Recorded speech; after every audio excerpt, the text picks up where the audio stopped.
everybody. Welcome into Talking Fitchburg on this Thursday, October 14th, 2021. I'm Jeremy Crosby. Hope you had a wonderful day. Glad you're tuning in with us tonight. And you got to feel good with that weather. Not a gloomy day, not a rainy day, not even really a cold day. It's just gorgeous out there. Wish we had football tonight and not tomorrow. Tomorrow's going to be cold out. But tonight, it's beautiful. And so if you're tuning in right now, the sun's coming down, pretty soon. So hurry up and get out and walk. Right after the show, though. We got a lot coming up here on the show. And we'll be taking you out to two different events happening yesterday. First, the Hispanic Heritage Luncheon happening yesterday at the Monona Terrace. We have have a piece on that today. Plus, we'll take you out to the public safety event held by the fire department. Yes, that was held last night on Traceway Drive. Did you go out there? Well, don't worry if you didn't. We've got an interview, and we'll check in with the fire department and see how it went, and tell you when that next event is coming up as well. So a lot to get to as far as the headlines go, and just another great fall week here in Fitchburg. And there's a fly in my TV studio at home. So ignore me if you see me going like this. Or maybe it's the spiders behind me. Maybe that's what it is. Whatever the case may be, let's jump into this. And we start with this. An arrest made in an attempt homicide investigation. Tuesday morning, Fitchburg Police Department personnel took a 26-year-old man into custody in connection to an attempted homicide from earlier September. Rumar Brown was arrested around 11:15 a.m. at an apartment complex in the town of Madison and booked into the Dane County Jail for a violation of his extended supervision. Brown is under supervision of the Wisconsin Department of Corrections for an original charge of armed robbery. Brown ran from an officer when he was first spotted, and a police canine apprehended him. Officers recovered a loaded firearm with an extended magazine that he discarded while running as well as narcotics. A vehicle stolen in the armed carjacking in Illinois was also recovered in the area of the arrest. Officers located evidence linking Brown to a recent possession of the vehicle. The original carjacking remains under investigation in Illinois. Attempted homicide incident remains under investigation, and no additional arrests have been made, nor any charges have been referred. Detectives are still investigating Brown's potential connection to the September 8th incident. Charges for Brown related to Tuesday's arrest will be forwarded to the Dane County District Attorney's Office for review.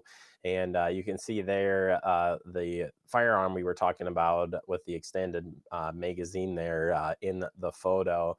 Again, we'll see where the charges go here for this incident. But that, again, another case being, I guess you could say case cracked, right? Or case getting through as far as the police department goes. So great job to the men and women of the police department. All right, moving on. The Friends of the Fitchburg Public Library have their used book sale coming up. It'll be coming up here this time next week. The Friends of the Fitchburg Public Library will hold their used book sale, which, by the way, they didn't have it last year. So there's going to be a lot of books. And this is October 21st through the 23rd. But I'm suspecting that on the 21st, there's going to be a pretty good line at the library for this, because I'm paying Andrew like extra money to stand in line for me to get all the books that I want, and media as well. Sometimes they have some movies there too, just saying. So let's tell you the times. 12 to 5. They'll be on October 21st and 22nd, and 10 a.m. to 4 p.m. on October 23rd. Remember, the proceeds for this support the Fitchburg Public Library, and that's what it's all about. So I was told, again, by library officials, maybe this is the inside track, you're only getting it right here on Talking Fitchburg, that they have a lot of books. You're like, well, there's breaking news. Just saying. So hopefully we'll see you out there for that on the 21st. Speaking of zombies, Foamy Zombies is the next story we're going to. It's science crafts at the library. Yeah, Foamy Zombies. I don't know. This sounds interesting. Combine Halloween and science with Foamy Zombie craft experiments. October 27, 9 a.m. Andrew, I don't know. This is going to be an interesting one. That's all I'm saying. It's going to be an interesting one.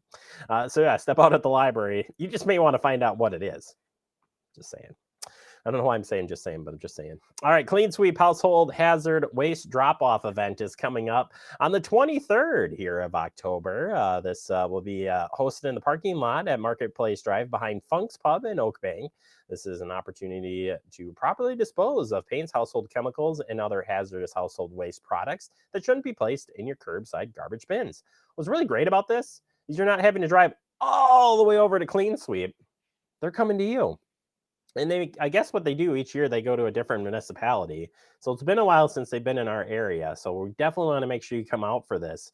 And in fact, we previewed this event earlier this week. So you should check that out. Our friend Phil Groupie shared information about this and all of the great events coming up related to keeping our, I almost said keeping our landfills clean, keeping it, recycling. Andrew said that too, but we want to make sure you recycle properly, right? So it doesn't end up in the landfill.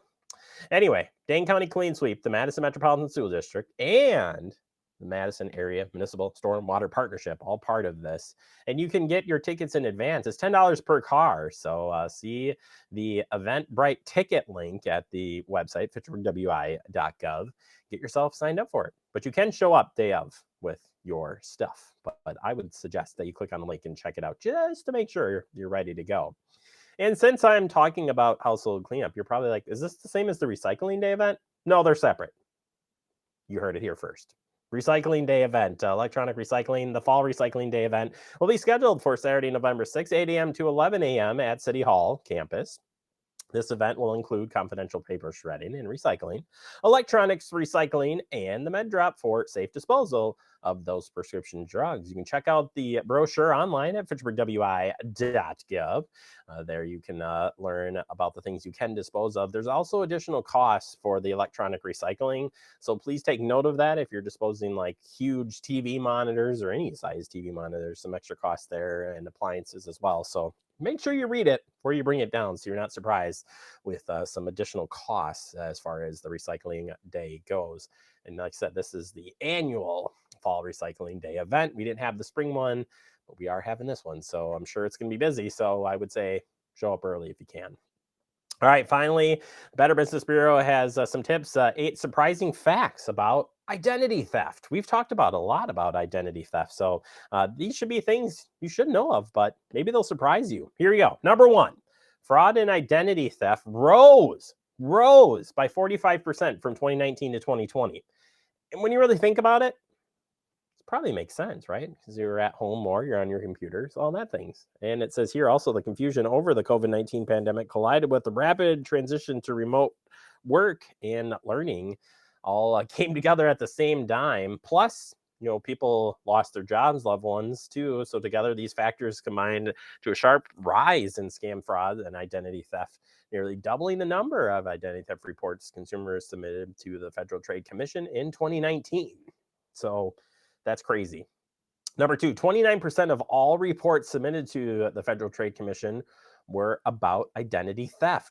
29% of all of those reports. That's pretty crazy.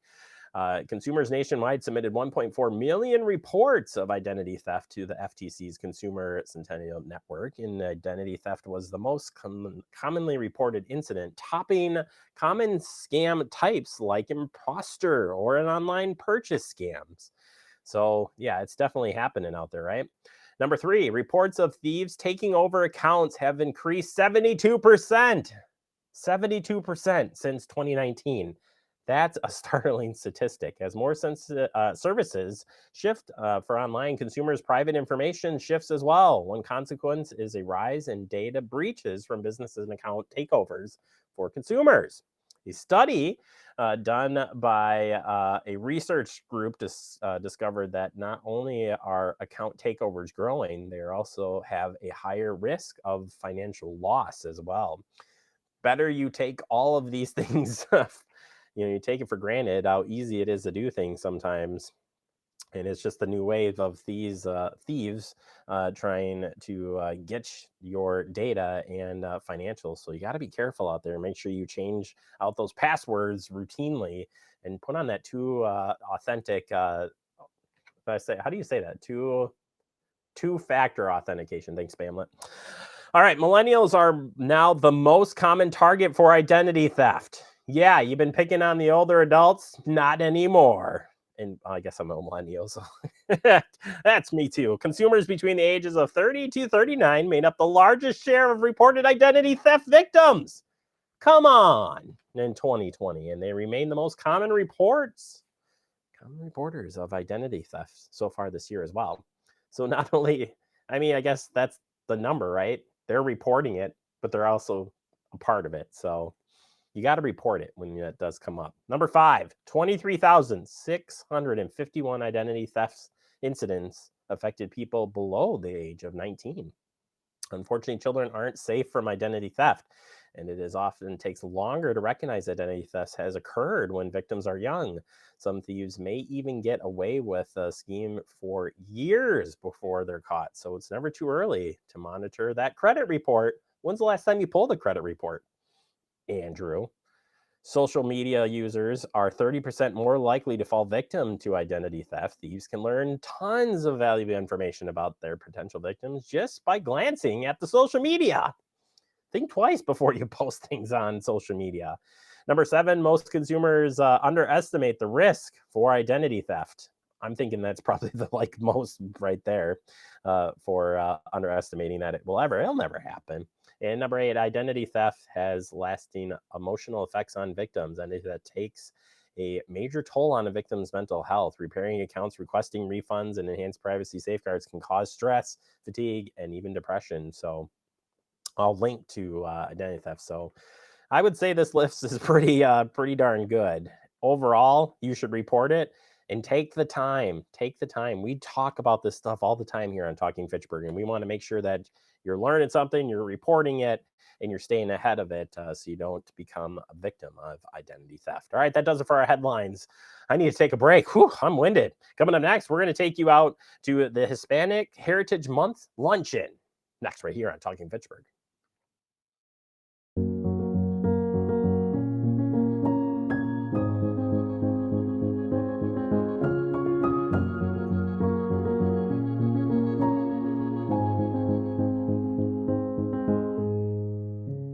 It takes all of us to slow the spread of the coronavirus, so follow guidance from authorities where you live and stay home unless absolutely necessary.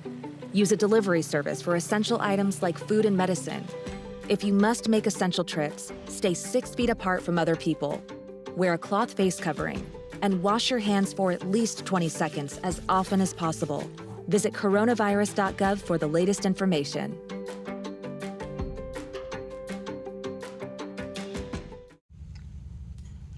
Hey, boss. Okay. Said I'm fine. Me to bed, see you in the morning. With the frosted Superman, but it wasn't on it. And we lost it. In my head, in my head, in my head. Where you at, underlay, in my head. Hey, son. Hey, Bob. You know you can talk to me. Yeah. We're all just trying to keep things running for those who rely on us. Ready! That's why we don't have time to be sick with the flu. And especially this year, no one has time to get sick. Get a flu shot for yourself and those around you too. Welcome back into Talking Fitchburg. We're in our digest, and today we're going to take a look back at yesterday's Hispanic Heritage Luncheon. It happened at the Monona Terrace, celebrating the great achievements from the Latino community. And we have the story, including the Fitchburg ties to this great event.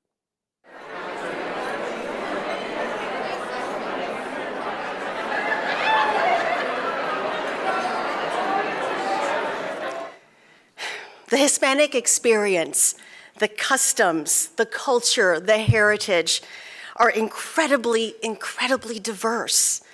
And it's not just one point of view or perspective. It is a collective, but it really boils down to family. We are here because of our family. We better ourselves because of our family.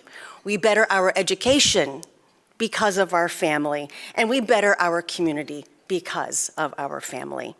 It is our values, our beliefs, our rich traditions that shape us, who we are, what we want to become, and what we want our world to look like while we are here. and hoping we build something so strong that it lasts for those who come after us. Entonces, ya he puesto los puntos principales que quería, que es la familia y la nación. Gracias a mi plantilla tengo lo que tengo, pero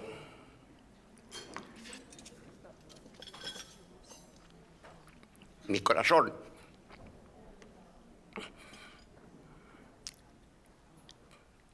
está en España. Mi corazón está con ustedes, con la raza.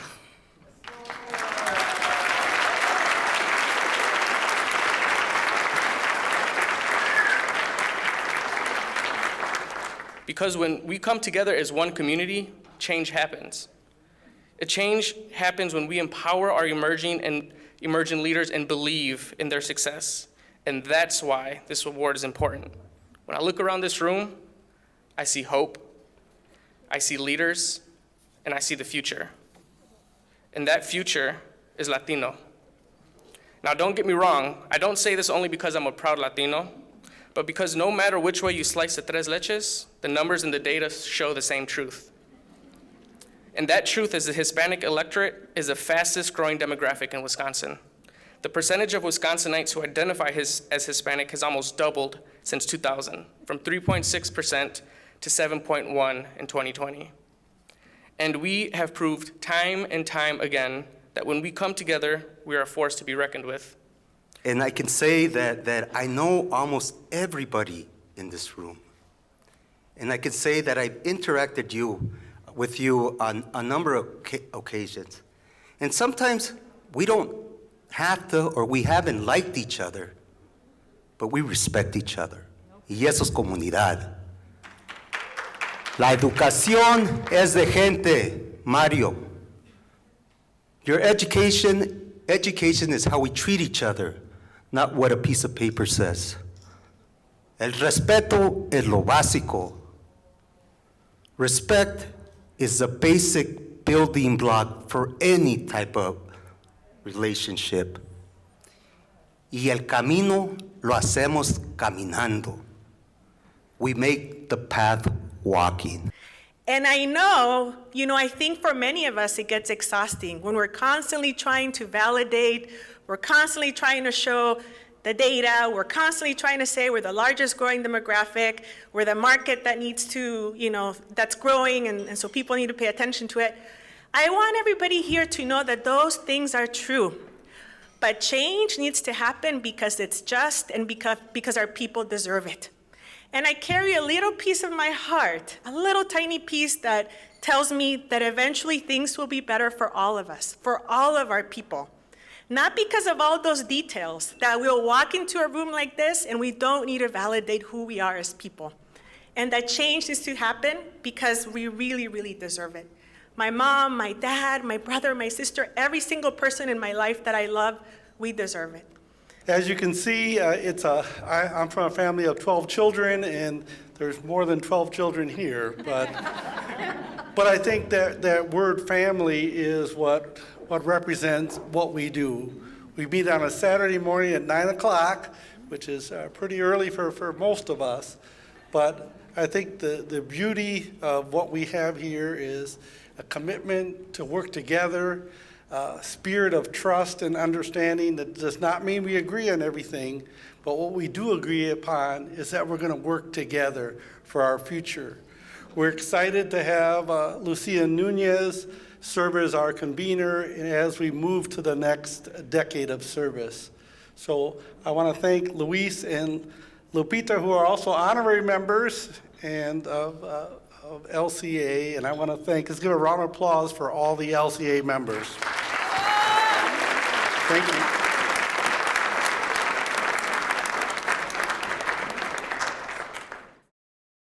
All right, there you have it. We'll get this posted up online. Plus, we're going to rebroadcast the full luncheon, so watch for that here on Fact TV. We'll have that posted up here in the next week and a half or so on Fact TV right here on the COM channel. All right, we're going to take a quick break. Coming up next, we open up our guest segment. We're going to take you out to yesterday's first ever-ish ever fire department community. I almost said community open house. It's the public safety event that was held last night. We'll take you out to that and tell you when the next event's coming up right here on Talking Fitchburg.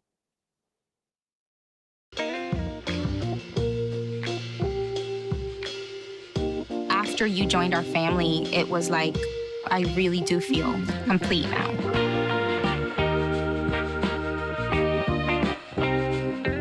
Our hearts are made stronger by how we treat others. Put her there. The light you share can impact those around you, but so can the darkness. Later, twerps. Did Pete saying mean things bother you? So when you reach out to another person, take a moment to consider how they will feel and let your heart be the key to making a difference. Because of you, someone's entire day, year, or even life can change. In every heart, there's hope. We're all just trying to keep things running for those who rely on us. That's why we don't have time to be sick with the flu. We don't have time for delays. We don't have time for spills. Next. We don't have time for setbacks. Let's be real. Getting the flu shot helps you fight the flu. Get a flu shot for yourself and those around you too. Welcome back into Talking Fitchburg. We're in our guest segment, and today's guest is the fire department hosting their first fire department community public safety event. It's a long title, but it was a lot of fun, and fire department basically taking the firehouse on the road. Take a look. This month is Fire Prevention Month. Actually, we typically mark Fire Prevention Week on the same week of the great Chicago and Peshtigo fires. It gives us an opportunity to work with the community, give them some pointers as far as some fire safe practices, prevention methods, and then it also gives us an opportunity to show the tools that we have available in the event that fire or rescue is needed. We have help today from Safe Kids of the Madison area. We also have Fitchrona EMS, Fitchburg Police Department, and those that are ultimately concerned about safety in our community. We selected these neighborhoods, northern neighborhoods in the city of Fitchburg, because they are represented by our Healthy Neighborhoods initiative. And what we found in some of our open houses is that we weren't necessarily getting a lot of residents from the north side of our city. So we wanted to take advantage of this opportunity to get out into the public, come to them, if you will, take the show on the road and give them an opportunity to walk to a venue that will give them as much information as possible as far as the work that we do and the fires that we're trying to prevent. Yeah, so what we have today is we have two simulations going on. The one you saw earlier was the auto extrication, where we'll have a crew cut apart the car and demonstrate what we do on a car accident scene to give the community a better idea of what our jobs involve. And then also we have our prop house that has prop fires that we'll be spraying down with hose and pulling them back up again with a piece of rope. So really just a fun time for the community to get involved and see what we do. I'm very pleased to just be here in the first place to bring the, as I call it, bring the fire station to the community. So, you know, if we had 2 people show up, if we had, 2,000 people show up, it's quite the honor to be here, to be able to be with them. What I want people to do is I really want to make sure that we show that we're accessible to all of our communities. It's easy when we have fire stations in certain neighborhoods and people can stop by and take tours of the fire station. They get a better impression of the stuff that we have available and the people that perform the work. But we have no fire stations in the northern neighborhoods of the city of Fitchburg. We're still able to meet response times. That's not the issue, but our exposure is limited. So this really gives us an opportunity to just be available, answer questions, shake some hands, and ultimately, hopefully, spark interest, especially with some of the kids of this community who might be thinking about, professions that they want to be involved in. And fire service is something that they really should consider. And this allows them to see some people that are doing it and hopefully start asking some questions as they get old enough to start making decisions about their future. One of the gauges, rather, that the fire department's doing this job is that there aren't any fires. There aren't as many fires from year to year. And so, I remember going on calls, I would be like a kitchen fire or something. The tenant of the apartment had already put some sort of flour or baking soda on it, putting the fire out. Whether they learned it from us or from another source, that tells me that we're doing our job as a fire department to reach the community, show them how they can take safety into their own hands. Difficult to get people into the fire service. I think there's a number of reasons why we see that there's hesitancy, and some of it just might be the fact that it doesn't necessarily appear to always be a welcoming environment. There's a culture associated with the fire service. And those that aren't necessarily associated with it may not feel as if they're welcome. And so by coming out to their neighborhoods, hopefully we're giving them a different message. We want to be accessible, and we want to make sure that they have access to us just like anybody else. I think another thing is the fire service is a profession. It's a professional service that requires training and time. And as people have a number of responsibilities with their personal lives, their families, sometimes spending time at the fire station might be difficult. So what we want to do is we want to make sure that this access maybe allows them to ask questions that hopefully clears up some misconceptions about some of the things that they can do to prepare themselves for a life in the fire service. But it's going to take some time, it's going to take some outreach, and ultimately some education to be able to tell them exactly what's involved and how they might be able to contribute. All right, there you have it. And as I mentioned, coming up next week will be the second edition of this. Here is that information. It'll be held next Wednesday, October 20th at Hugel Jamestown Park, 5 to 7 p.m. and includes everything that you just learned from this one, only at Hugel Jamestown Park. So we hope to see you out there 5 to 7 next Wednesday, October 20th. We're going to keep crossing our fingers for good weather too. We got some good weather last night, so we were lucky on that front. All right, we're going to take a quick break, wrap up the show next. You're watching Talking Fitchburg. See on page 4 that the projections need to be blood. Next Thursday? Seriously? Thursday? Can't do that. This is really inconvenient. I have yoga that day. I have no time for this. So. I can't do Thursday, but I can do Friday. Disasters don't plan ahead. You can. Talk to your loved ones about how you're going to be ready in an emergency. Don't wait. Communicate.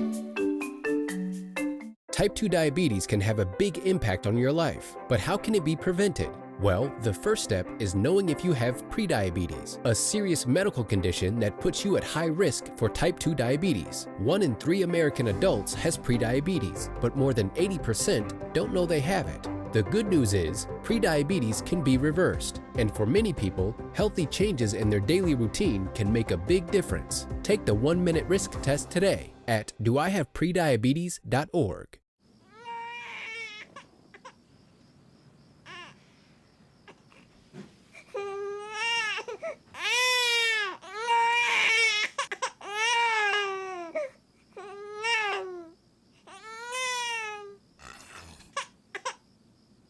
If you love them enough to suck the snot out of their nose at 4 a.m., then surely you'll check nhtsa.gov/the right seat to make sure they're in the right car seat.